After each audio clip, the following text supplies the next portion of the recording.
안녕하세요. 정보가 세상을 바꾼다의 인포뱅크입니다. 이번에 전해드릴 내용은 러시아 떠나는 젊은 인재들 심각해진 IT 두뇌 유출에 대해서 한번 알아보도록 하겠습니다. 여러분의 구독, 좋아요 한 번씩 눌러주시고 이야기를 시작을 해보도록 하겠습니다. 지금 러시아의 우크라이나 침공 이후 러시아의 인재들이 나라를 떠나고 있습니다. 정보기술 전문가, 인문학자 등 그 분야도 다양한데요. 블라디미르 푸틴 대통령이 우크라이나 침공을 정당화한 데에다가 이를 비판한 사람들에게는 입에 재갈을 물리고 있기 때문이라는 것이죠.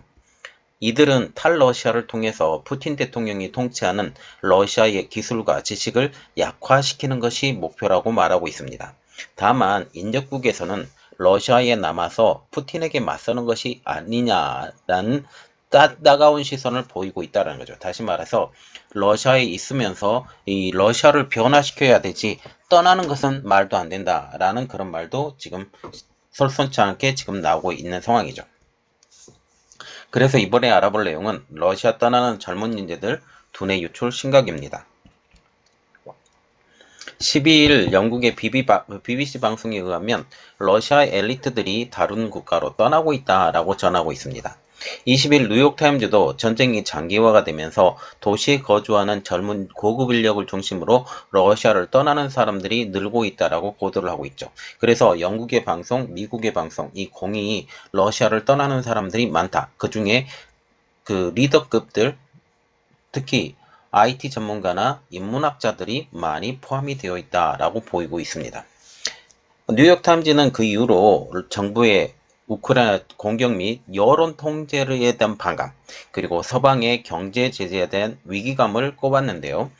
러시아의 경제학자인 콘스탄틴 소니는 추산에 따르면 지금 지난달 24일 전쟁이 시작한 후에 러시아인 20만 명가량이 자국을 떠났다는 거죠. 20만 명이면 상당히 많은 숫자라고 우리가 지레 짐작할 수 있겠죠. 친러시아 국가인 벨라루스에서도 비슷한 현상이 벌어지고 있습니다. 이들이 고국을 등지는 것은 전쟁 이후 심각화된 푸틴 대통령의 권위주의 정책 때문이라고 알려지고 있습니다. 러시아에서는 평화로운 반전 시위도 할 수 없고, 그리고 우크라이나 침공을 비판하는 사람들에게는 최대 20년의 징역을 처하는 새 법안도 시행되고 있기 때문이죠. 그래서 러시아 안에서 자유스럽게 말을 하는 것은 굉장히 어려운 상황이다라는 것을 우리가 알 수가 있겠죠. 언론 탄압도 심각을 해서 지금 국영 언론사를 제외한 대부분의 매체들이 문을 닫는 상황입니다.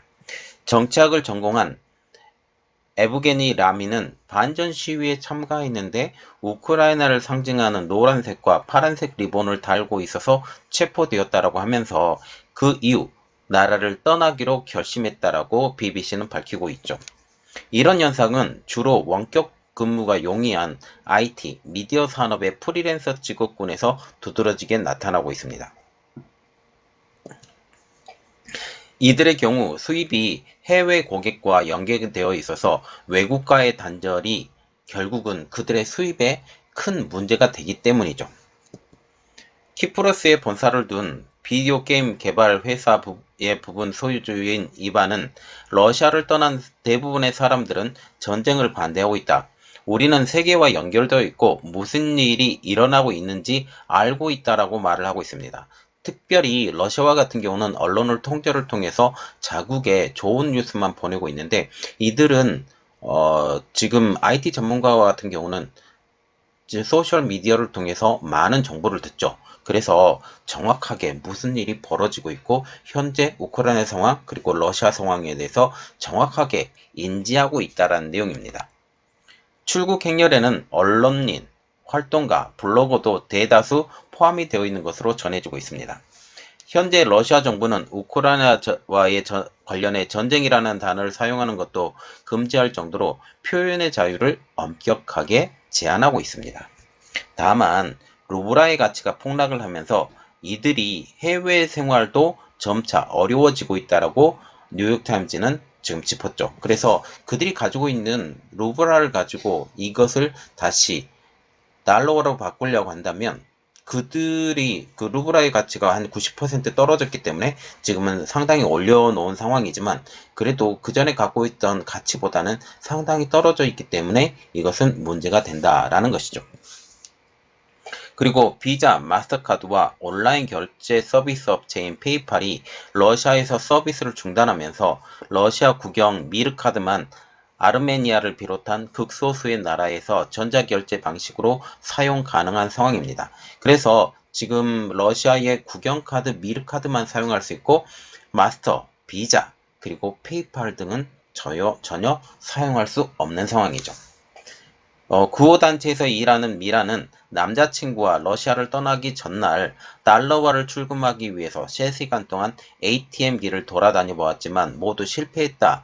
경호원을 동반한 사람이 새치기를 하고 잔고가 바닥날 때까지 5,000달러, 약 607만원가량을 인출하는 것을 봤다라고 하면서 매우 위험한 상황으로 느껴졌기 때문에 아무것도 할 수 없었다라고 말하고 있습니다.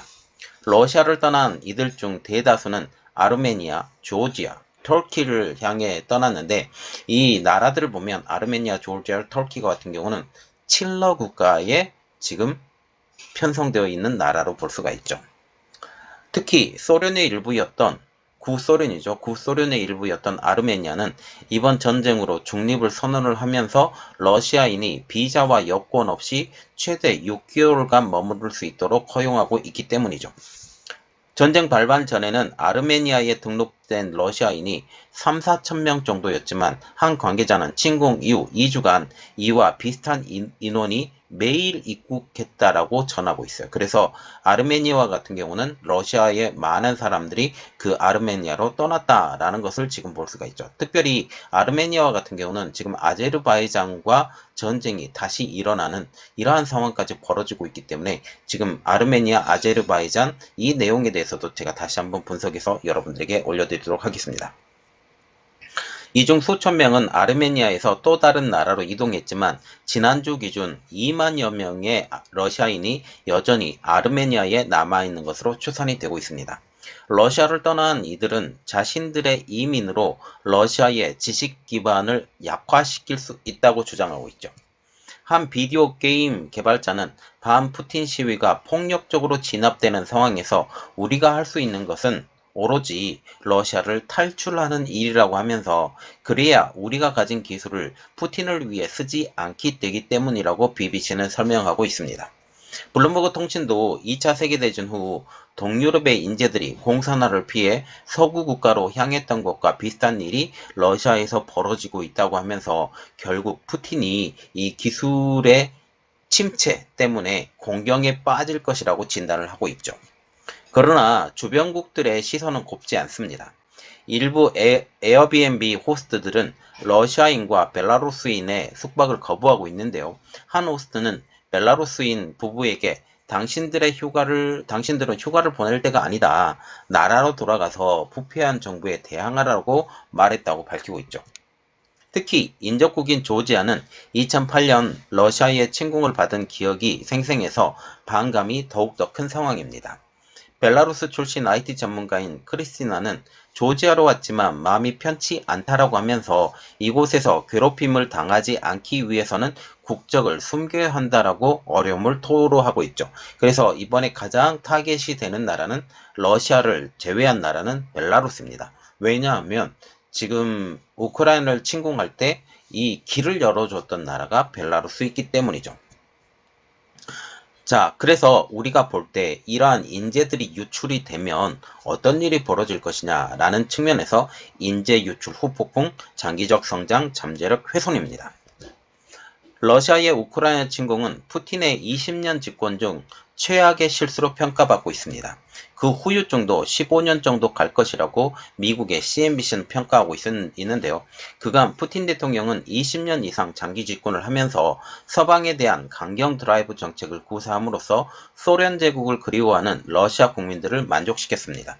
그러나 우크라이나 침공이라는 결정적인 오판으로 러시아 내 그의 인기는 떨어질 전망이에요. 물론 지금 현 상황은 러시아 내에서 인기가 많지만 결국은 그 종말을 보면 러시아 내에서 그의 인기가 떨어질 전망이라는 것이죠. 우크라이나 침공으로 경제적으로 지정학적으로나 러시아의 국제 무대에서 위치가 점점 고립되고 있기 때문입니다. 특히 경제는 회복 불능의 나락으로 빠져들고 있죠. 국제금융연구소는 공식 제재와 서방 기업의 대규모 철수로 러시아 경제가 2022년 15%나 위축할 것으로 예상하고 있습니다. IIF는 2023년에도 추가로 3%의 마이너스 성장이 될 것이라고 덧붙였죠. 그래서 올해 내년까지 해서 한 20% 가까운 마이너스 성장이 이루어질 것이다라고 지금 예측을 하고 있죠. IIF는 특히 러시아가 우크라이나 전쟁으로 인한 경제적 손실을 회복하는데 최소 15년이 걸릴 것이라고 전망하고 있죠. 가장 큰 문제는 러시아의 인재들의 대거 해외 유출입니다. 두뇌 유출이 러시아의 장기적 성장 잠재력을 크게 훼손시킬 것이라고 예상을 하고 있죠. 특히 IT 업계의 두뇌 유출이 심각합니다. 현재 IT 기업 기술자들은 러시아를 떠나는 이유가 단순히 이 전쟁을 반대하는 정치적 이유만은 아닙니다. 그 근본적인 이유는 마이크로소프트, 인텔, 애플 등 다국적 기업들의 철수이죠. 이들 기업들의 철수로 인하여 IT